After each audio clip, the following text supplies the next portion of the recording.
Welcome to the newest episode of the Rich and Turbo Heavy Half Hour. My name is Rich. I can be found on X at FuzzDoomRip, as Rich Paiva on Instagram, Facebook, and all those other places, on Blue Sky as well. I'm a Doom Charts contributor, and I do a bunch of reviews for the wonderful Musopedia of Metal. I'm here with my friend and colleague Turbo. Turbo, how are you doing today? Happy to be here. Oh, wait, should I try to be more ecstatic?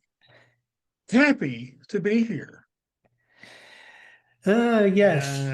That's not going to work.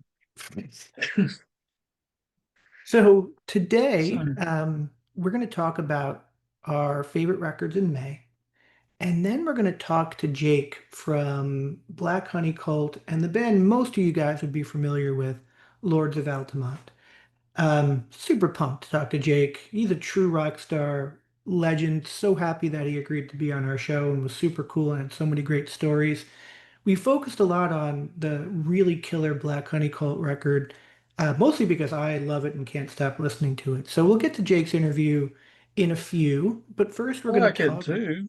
Well, yeah, you do like it. You do like it. Absolutely like it. But I think I'm obsessed with it. You're more, Yeah. Which will man, another one of actually, those. My brain keeps misfunctioning. but it'll transition nicely to our May lists and what our favorite records in May are. Um, Do you want to start and tell me about yours? I know we were going to pick five and then maybe a couple other ones that people might not have heard. Well, I was going to go more with, I figured that you might pick the more known ones, so I went to try to get more lesser known ones. Fine. So you're saying you're the underground guy and I'm just the mainstream guy? Is that how this works now? No, I don't know. Uh, Mad Mess, The Third Coming, out of Hmm. Portugal, heavy psych rock. Uh, I don't see many people, haven't seen many people talking about this. It is a great album. Second, third album. I know I like their last one really a lot. Yeah, it's a really good record. I had it in the 20s on my Doom charts submittal. May was killer. So just because it's in the 20s doesn't mean it wasn't killer. It's in the 20s, but it also transitioned over to my end of year list too. So that's how great May was. Yeah, that one is killer. I agree. Yeah, it's like if you like the 70s sound stuff, then you'll love this. Hmm. Oh, so you want me to do all my five and then you're going to do your five? No, I'll say a No, couple. that's fine. Well, let Um, me go with the one that most people probably will not have. And it's a little bit different than a lot of the stuff that we talk about generally. But the band McCluskey is one of my favorite bands of all time. If you don't know McCluskey, they're, I guess you'd call them like a post-punk kind of post-grunge kind of just heavy, punky, snotty, and clever and smart lyrically band that broke up over 20 years ago, and now they're back with their first album in 21 years, and it's called The World Is Still Here and So Are We, which is a very relevant title to the situation. Um, it's great. Like if you wanted like Nirvana to be even more punk and heavier, but with wittier lyrics, then go listen to McCluskey. The new record's great. All of their old records are great. If you just want like a sampling of what McCluskey's all about, go grab McCluskeyism, which is kind of a singles comp that will give you a good feel for what that band is all about. But uh, the new McCluskey album to me is one of the best of the month. Will be on my end of year list. I didn't rank it as high on my Doom charts list just because I don't think it's really a Doom charts record. I'm not sure we'll see a lot of those people submitting that on their list, but I absolutely love the new McCluskey album.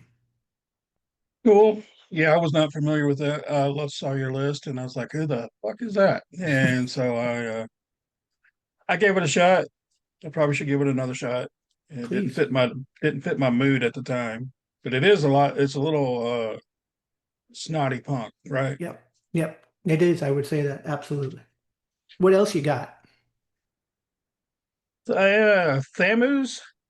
Is that how you pronounce their name? Thamuz, Thammuz, and their album three, or Roman numeral three, third, whatever. They're from Netherlands. They rock out some heavy grooves. This one grew on me, um, and then once it hooked into me, I haven't. I spent a long time listening to it and not giving up on Another good record I it. had on my list as well. I'm waiting for you to stump me, Turbo. Oh, I'm not going to stump you, man. I just figured you would go for the top five, Yeah. You know six what? on Since your list. since we're talking about that, let me do my top five because my top five could have been any of these could have been number one in my top five. And that way we can just get out of the way all the stuff that you think you were going to hear about.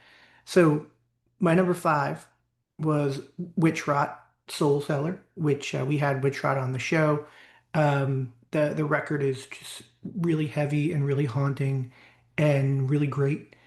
Hmm. My fourth record was Ox on Through the Sky Maze, heavy, heavy, heavy, heavy. We had Crystal Spiders, I Metanoia think I at think we number should, three. as for listeners' purposes, ox. Should pronounce that A Wix. Yeah, AAWKX, Yeah, Ox.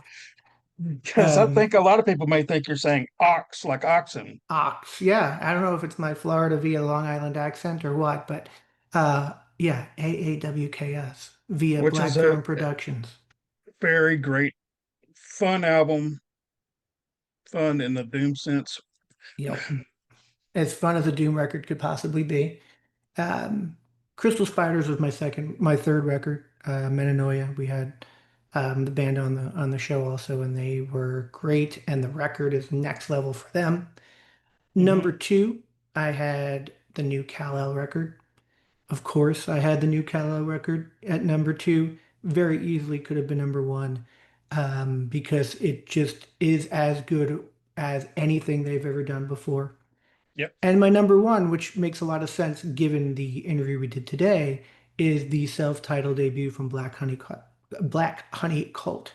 And I put that at one because it's the album I've listened to the most, I think, this year. It's very easy to listen to because it's like 32 minutes long, and it could not be more in my wheelhouse. So those are the five that I had. I don't think anyone's going to really talk about Black Honey Cult as much as I am. So that's why it's my number one. What else did you have as interesting records for May? Let's see, Stonefire. They put out an EP. They're from Venice. Raw Fuzzy Power is what that is all about. Um, Kentucky Green Mammoth. I think that came out on the last day of May, so a lot of people probably didn't get to hear that or get to choose that for their May. They're out of Australia. That's kind of a they're heavy blues, but this one's more like got some more pro metal in it, Yeah. which is great. It's a little bit more exciting. And I don't remember seeing this one on your list. I may have Hmm. overlooked it. Apewards. Oh, there it is. Yeah, I see It's it. on there. It Yeah. probably isn't as high as it would have been if I had more time with it, but I did enjoy that record. I know you were looking forward to that one. Yeah, whatever. Liminal Choices they're from Germany, and they did this all analog. If you like that analog sound, some people may not like analog. When some old, never mind. Some guy we found a clip from who's an actually technician. He's a pretty famous, well-known technician. Hates analog and hates everything except for digital, and I never understand why. Yeah, that's very strange. Um, Yeah, all good options. The other one that I just want to mention as I look at my list, and I really haven't heard anybody mention this one, is the Crystal Teardrop record. It's a total 60s pop psych record on Rise Above Records. Um, Rise Above is frustratingly hard to get vinyl for in the United States, and I generally don't hear about it unless I really dig around of what they're releasing. But if you like 60s psych pop stuff with female vocals, that is a killer record. I'd Yeah, be that surprised is. if anybody else has that on their list this month, I unfortunately. didn't get to spend as much time with that, but I did enjoy what I heard when I Yeah, heard it. it's fun stuff. May was great. I think maybe like what I do is I take my May list and I move everything that could potentially be on my end of year list to my other list, and I think at least maybe 20 or 21 records made it over, which is a huge amount. So yeah, really great month, and really excited for what's coming. June is a little so far seems a little light, to be honest with you. When I'm looking at what's coming out, except I will tell you that, and we had Holy Roller on the show. That record's amazing. Um, we had we talked to the band Mooch, which you'll hear soon. That record comes out in June, which is also a killer album. Phenomenal. And the new Goya record is just crushingly heavy and really, really good too. So we're looking there are definitely some things in When does the June, Margarita Witch Cult come out? July, which Oh, also we're looking forward to. And I would also be remiss if I didn't mention the new Woodhawk record that drops on June 6th. So beginning of June's pretty hot. As it goes on, right now I don't have a ton on my radar, but we will keep our eyes open, obviously, for some heavy stuff that will bring your way. All right, Turbo, we talked a little bit about you having a future classic song for this episode. Tell us all what you had. this is another album. Thankfully, it comes out this Friday. Um, but it's the opening song off of Ace of Base. Is that how you pronounce it? Yeah, Ace of Base, the guy from Zed, the true and indisputable truth of rock and roll. No, wait, the true and indisputable meaning of rock and roll. And it's just one of those fast, groovy, get your butt moving songs. It's a boogie woogie song. I'm Uh, working on getting him on the show because I want to talk about the new record and I also want to talk about the future of Zed, given the tragedy that happened to that band to see what they're doing, what's next. But it was really, really good to see some new music coming out from yeah, him. this is a killer album. Garage rocky, just fun rock and roll stuff. And is that how you Acebes? It seems like I should say that's Acebes? I would say Ace Acebes? Fez, but I'm not 100% sure. But Seems we like will there needs find to out. be another syllable in there somewhere. Just not that I'm here to correct you about anything, but the record comes out on June 27th. What? Um, I yeah, saw June 6th. I think Bandcamp might Seriously? have updated it. Yeah. But still, guys, the true and indisputable meaning of rock and roll is an excellent song. You can get one song on Bandcamp from the record. It's called Still Ain't Dead, which is also a great song. But Ace Fez. Um, You want me to pick another song? no, I want you to keep this song. Uh, But whatever we're doing, we're bringing attention to the new album from Ace Fest called Magnum Dopus, which is a wonderful title. But go check out the first single. You can hear that now. But when it drops, the true undisputable meaning of rock and roll is also a killer song.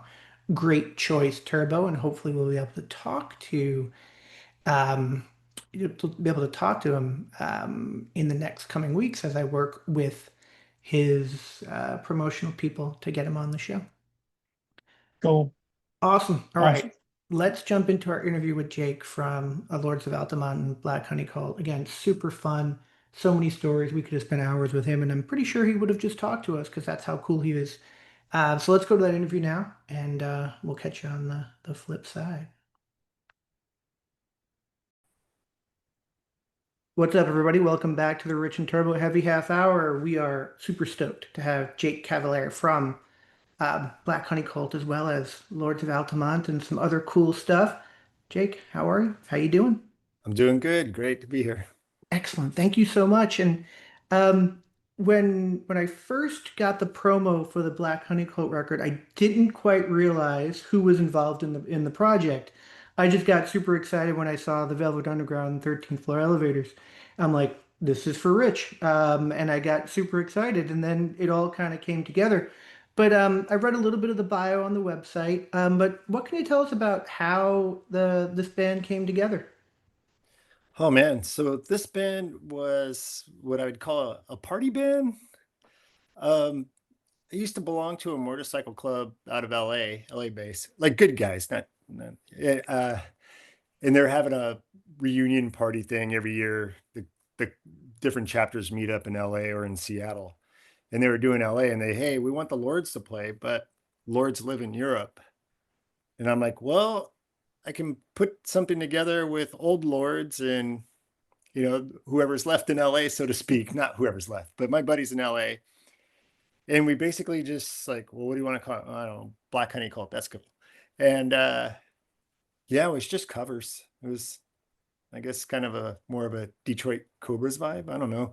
Um, but like early Pink Floyd, 13 Floor Elevators. Yeah, I'm trying to think what else. Yeah, I think we only did like eight or 10 songs. And that consisted of Spencer Robinson that I'm playing with now and Johnny Davila, which we started the Lords together way back when. We used to have a band called the Bomboras together and the No Counts and a few others, I'm sure, the Hang Ups. Okay. So anyways, there was a guy named Dave James and a guy named Tom Hernandez. They were in a band called the Super Bees. That was a local rock and roll band.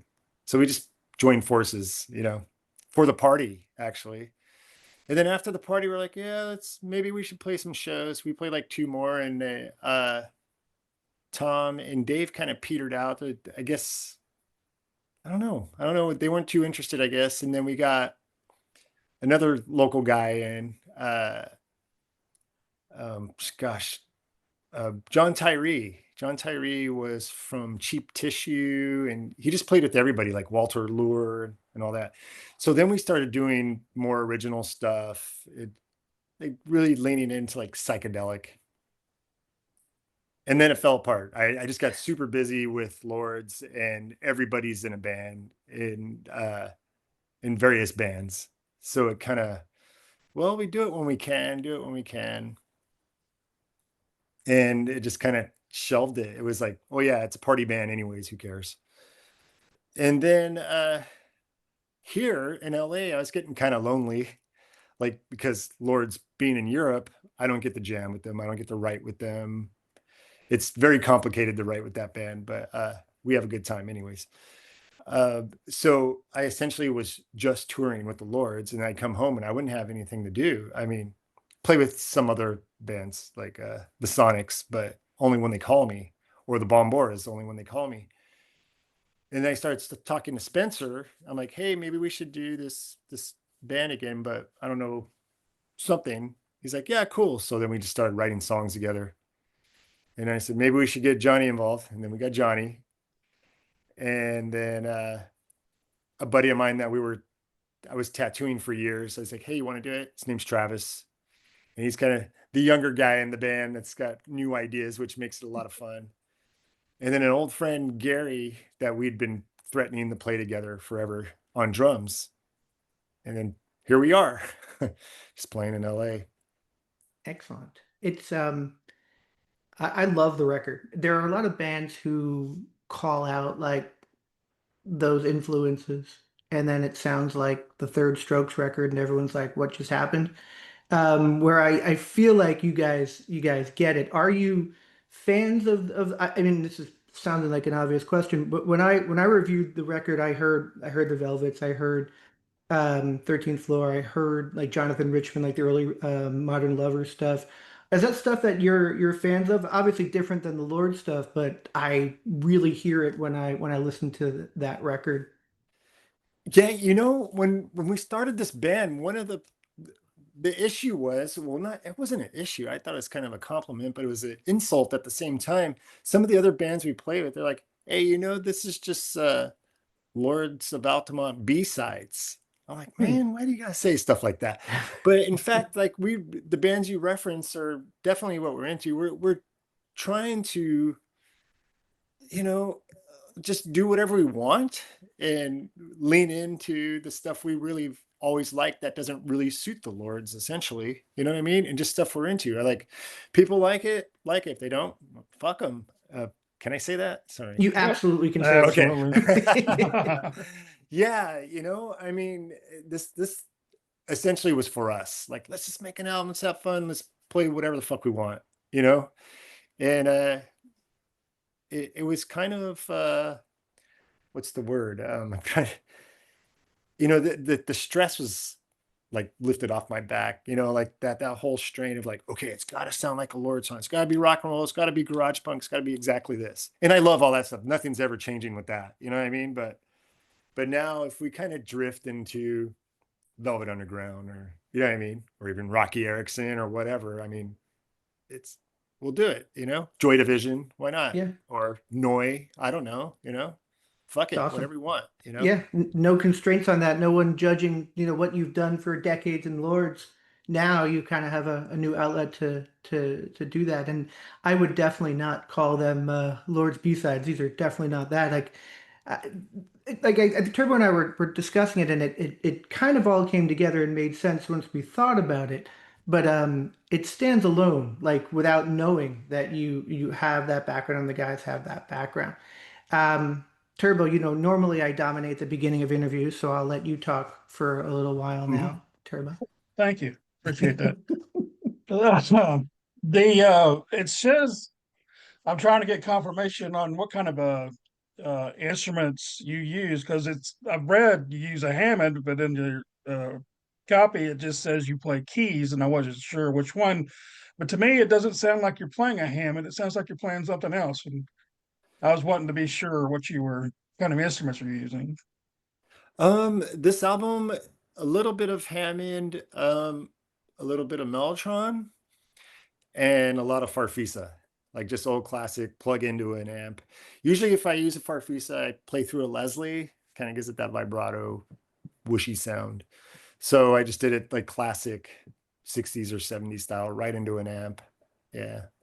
And then there's some synth. There's Paul Rossler, formerly of the Screamers, actually pulled out his old modular synth and did some crazy stuff for us too. That was exciting, actually. Very cool. Very cool. Yeah, it I was going to sounds, say, do you have a lot of fun working with Paul Rossler? yeah. Oh, I love him. Yeah, he's the best.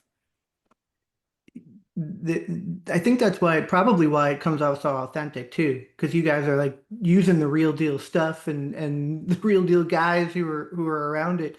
Did you have any did you have to approach Heavy Psych Sounds and say, "Hey, I have this," or was it a situation where they're like, "What else can you give me, Jake?" and we'll put it out, or some kind of combination of both of those things? Oh, Gabe is a busy guy. I really appreciate everything he does for the scene. He's fucking spinning plates like crazy. I can't even believe it. You know, every time I turn around, there's a new album. This guy is unstoppable. Um, you know, we recorded this album. We recorded this album a little while back, and we're like, what are we gonna do with it? It's a very short album too.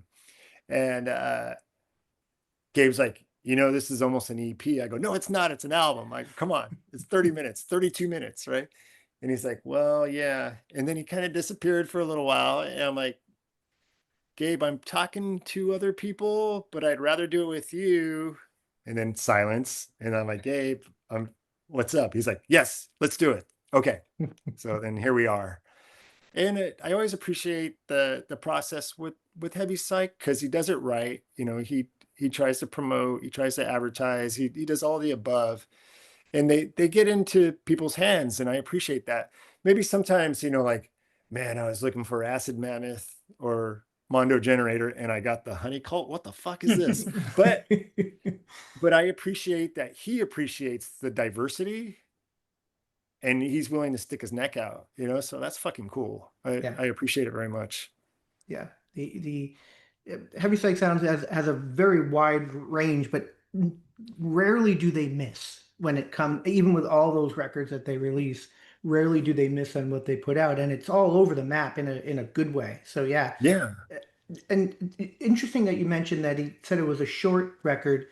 You said it was a short record, and then you just put out two more songs. Were Yeah. those part of the same recording session? To me, they sound a lot more post-punky than the other ones do, and I'm not sure if there was a different vibe going on or if it was the same kind of session you had, or It's kind of like what you know, I throw it up like a ball in the middle of the rehearsal space and somebody swings, you know what I mean?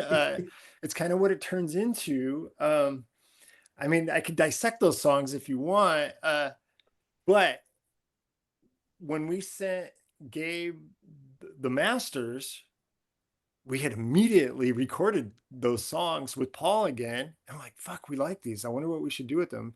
And I hit up Gabe. I go, maybe we should offer these as a bonus for purchase.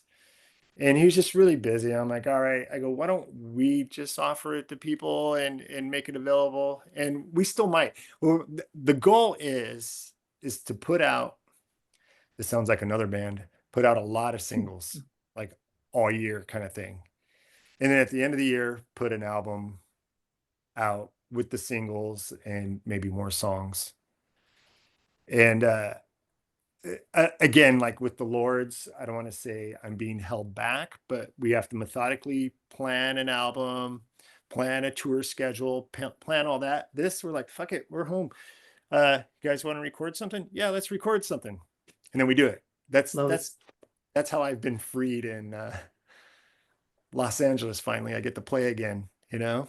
Freed is the word that I feel like I'm hearing from you when it comes to this band and what you guys are able to do. I love that. So what it sounds to me is that this is not like a side project. This is something that it's your other band at this point. You're going to put out more stuff, you're going to do more things and it's going to be kind of another one of your projects, or would you call this like a side project and maybe it'll be put to bed at some point once you put some more stuff out?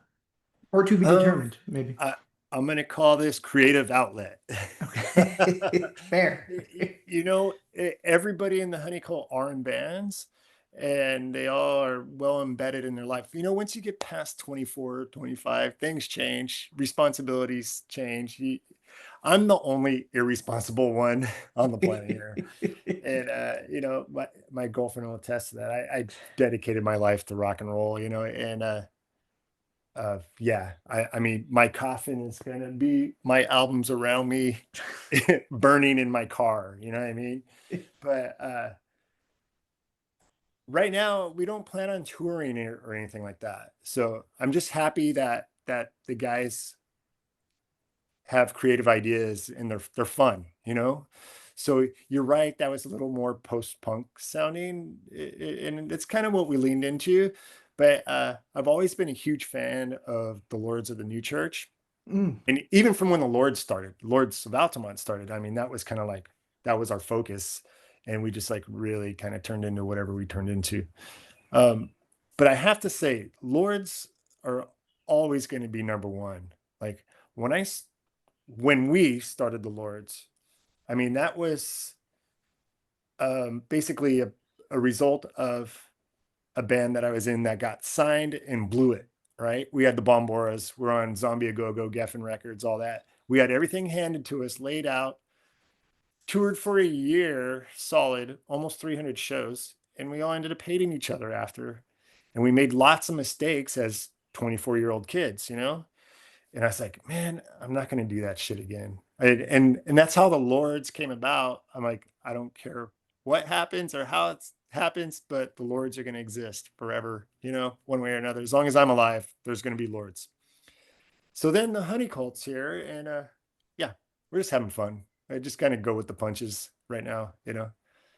It's hard Awesome. to get a show in LA. It's funny, like, Which sounds kind of weird, because you would right? think there'd be a million places for you to play. But am I correct in understanding that you went and played Little Steven's Underground Garage? Was that a thing that I heard that you did, or was that for something else? Oh, Lords, Or was yeah. Lords? Oh, Lords did cool. it. Yeah. So helicopters backed out at the last minute. I want to say like a week or two before the trip, and we got the call. We had literally just finished a US tour. Now, granted, the Lords have to get a visa to come to the United States, and that's not terribly easy right now. Yeah.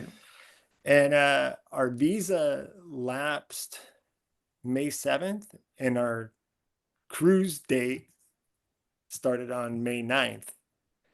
So these poor guys fly all the way home, and then 2 days later we get a call like, "Hey, you got to come back for this cruise." And we're like, "Hell yeah, let's do it." It's like we know every single band on that boat, and it was a blast. It was a huge blast. We all got sick, but Those can be floating, petri dish. yeah, yeah. Disgusting. Yeah, I know.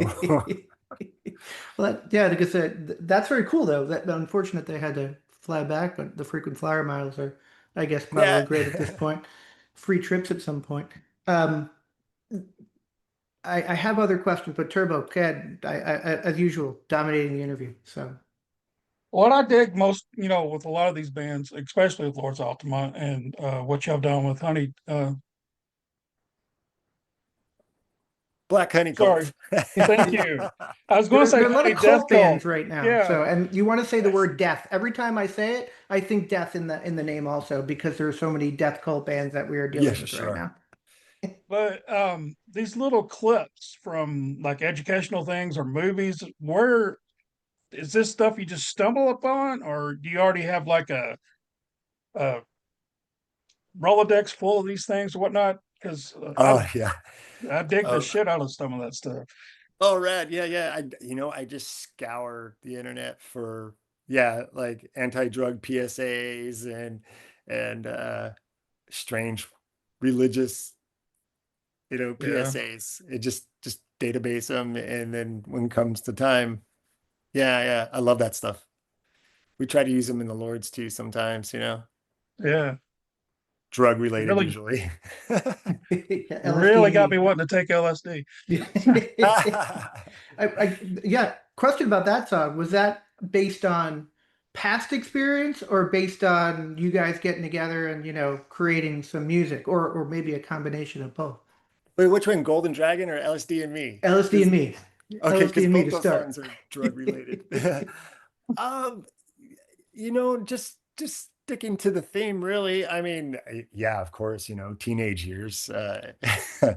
We used to go to the Grateful Dead shows, and my friends, my friends would buy sheets of acid, and they would take sheets of acid at a time, not just one tab. They would take full Mm. sheets. I mean, crazy dudes. I mean, really. So just rehashing memories, I guess. Very Yeah, I cool. had a roommate that kept saying they would do the same thing. He's like, if you take more than five of these, you're considered clinically insane. And I'm like, yeah, I can see it. Confirmed. Oh, one of my best friends, he's like, you take a whole sheet and it's cosmic. I'm like, cosmic? I mean, you mean you've had too much speed? Just a couple of songs I want to ask you about. My favorite song is Sidestep in City Streets, and I think it's because it reminds me so much of like my two favorite Velvet Underground songs, which is What Goes On and Foggy Notion. There's a lot of Foggy Notion vibes in that song. Yes. But were you channeling kind of Lou Reed and crew with that song? Or because I can't imagine that you weren't, given, my experience with the Velvet Underground and hearing that song so many times. Oh yeah, note for note. Every change, we're like, let's put part of What Goes On into Foggy Notion, or I Can't Stand It. I mean, it's like, is it a Velvet Underground? They just ripped off the Velvet Underground. Fuck yeah, we did. I mean, we love it. I mean, come on. I'm not gonna hide it. I'm like, no, I mean, we created notes and we put them together, and now we changed the world. No, I just try to keep the wheel turning. I'm a fan, you know. And that's funny that you mentioned that song, because that song's about going to county jail. I don't know who went, but somebody did. And that's, yeah, trying to get a taxi standing outside of Twin Towers, downtown LA. and no one will pick you up. You got a bag, a plastic bag of clothes, and no money and no phone that's charged because your phone's been sitting there. So then you have to take these rogue cab drivers, so to speak.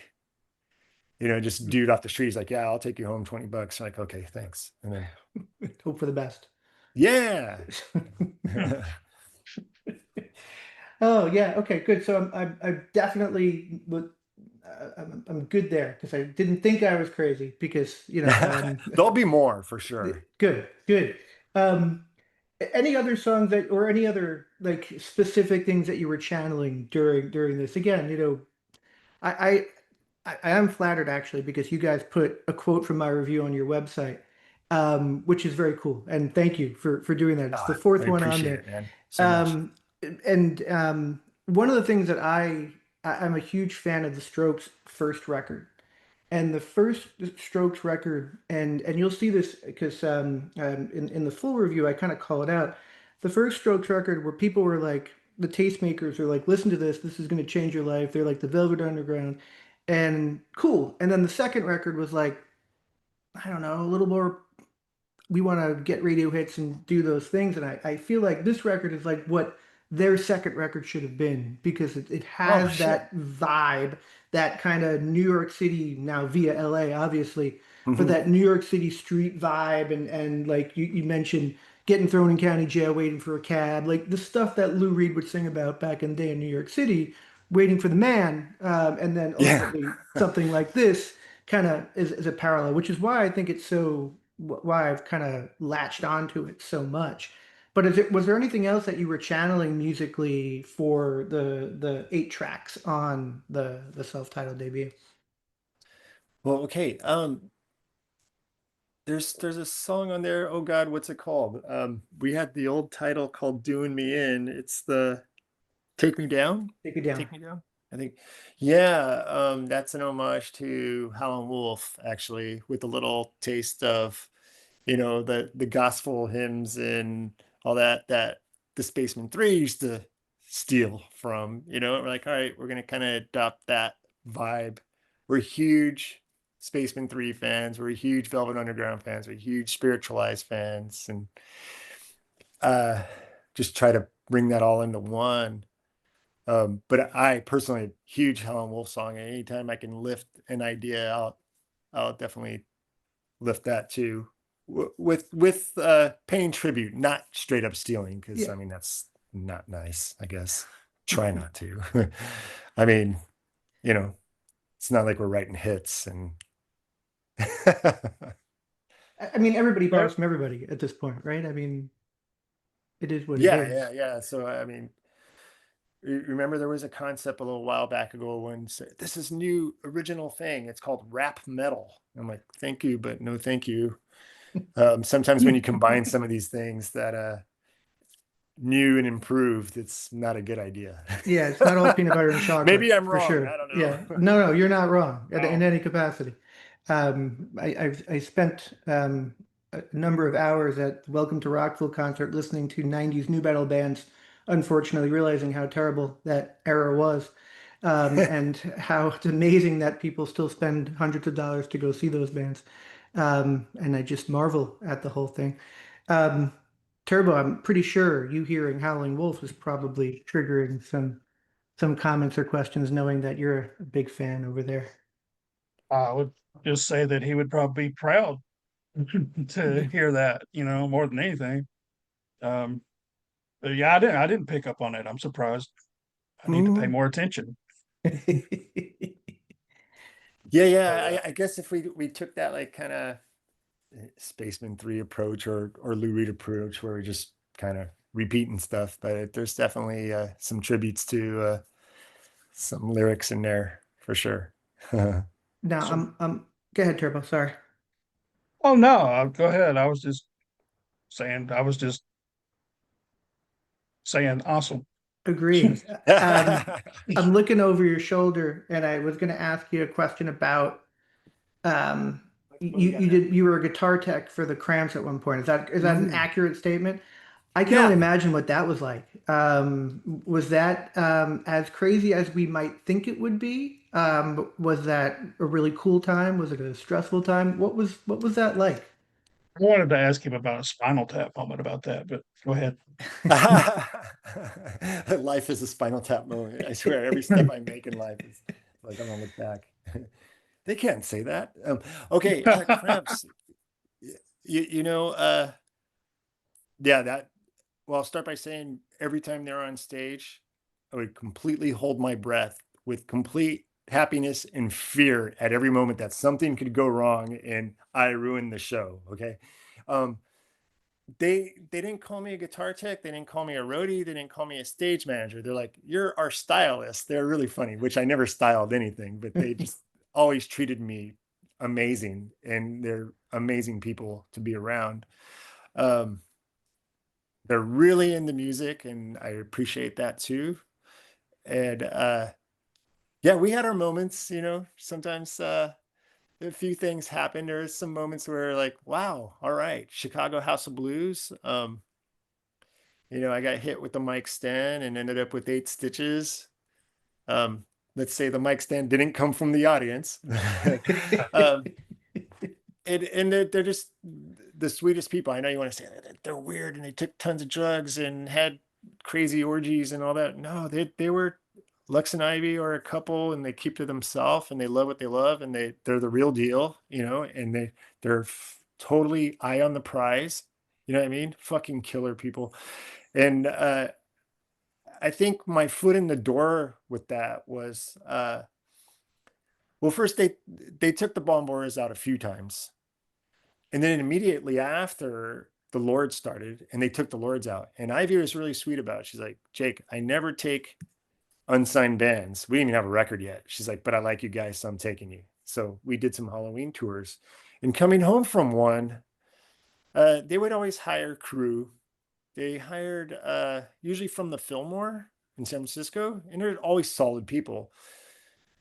But minutes before the show, she had an old fuzz face, like real deal, and it wouldn't work a minute before the show. And Johnny and I are like, here, let's look at it. And it's like, oh, we just had to solder something, put her back on stage, good to go. That was at the Showbox in Seattle. And a couple weeks later, like, hey, you want to do this more? And I'm like, hell yeah, I'll do it. I wouldn't do it for any other band. I swear I wouldn't do it. But it was really important time in my life. I really glad I got to do it. Really sad how things went, I mean, fuck, but Yeah. I see Harry lately. He's going through it right now. He's battling cancer. I'm not trying to drag down this conversation, but it just hats off. He's doing really good. So I hope that turns out for the better, but he was my closest contact with that band. He was my buddy. We were next door neighbors. So he's always around. He's like, let's get Jake. And they're like, okay, let's get Jake. So No, it's very cool. I can only imagine that you probably, being a new band, you learned probably a ton from those guys, just about being a band, being on tour, interacting with people, interacting with crews and management and all that. I assume that was probably a really big learning experience for you guys. totally. And like right around that time, I mean, we had, like I said before, we had got signed to, well, first it was DGC, it was Geffen, Zombie A Go-Go, Universal. We didn't know what it was because there was all kinds of mergers going on at that time. Well, we were watching things. I mean, yeah, we were a little corner garage band, just like whatever, doing whatever the fuck we want. We'd lighting cherry bombs and piñatas at clubs. I mean, we were doing dumb shit, And then suddenly we find out we can't like throw a water bottle in the audience because somebody will claim we broke their nose, and now they're suing us. And we did get sued, but not for that.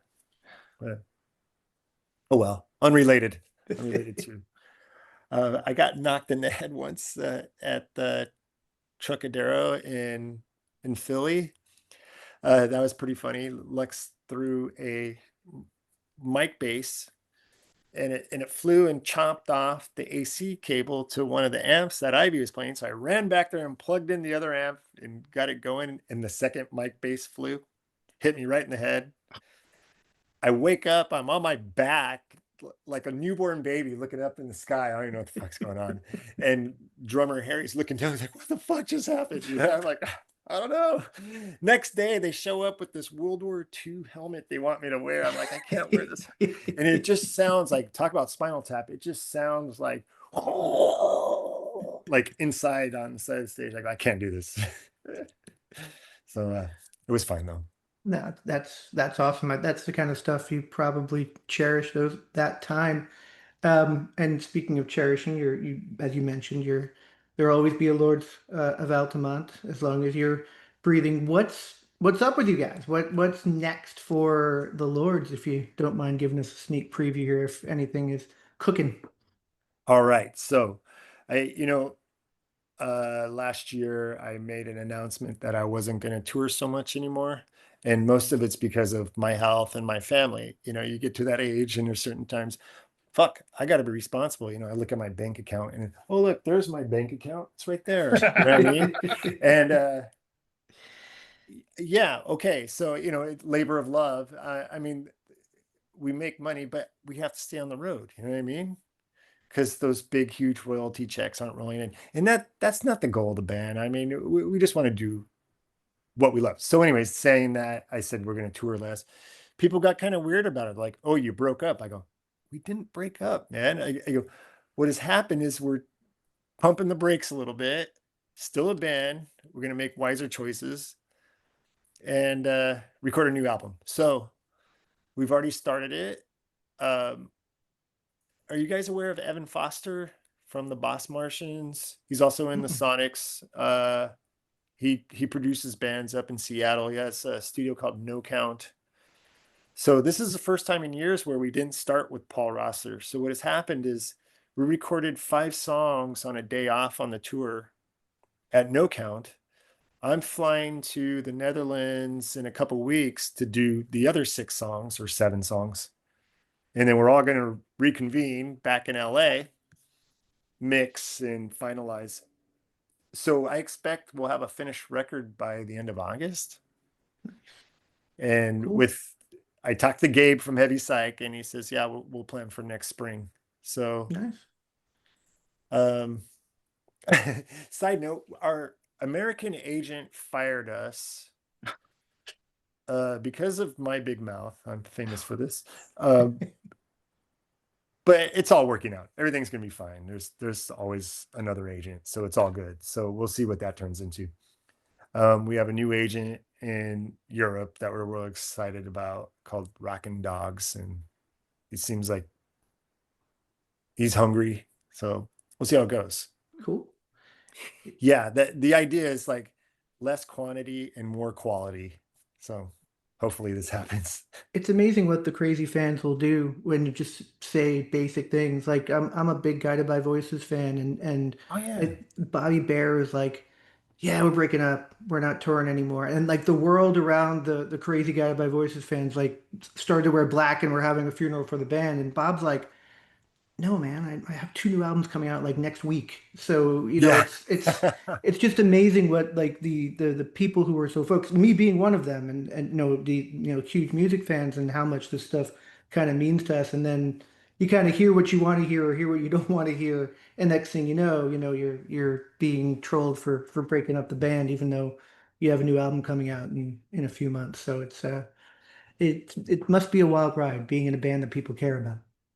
Oh, I'll take that as a compliment. Thanks. Yeah. You know what? And I think we're entitled to change our minds once in a while, right? I mean, yeah, sometimes you say or do things and you realize like, wait, that didn't sound right. And that's my life story. Fuck. Um, but and then you look back and like, well, we can make this work somehow. You know what I mean? So back at it. Here we Yeah. are.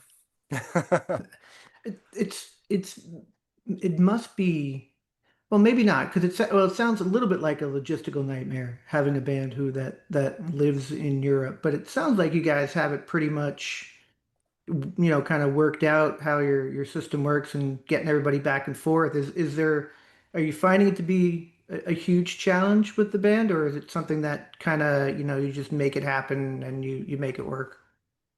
You know what?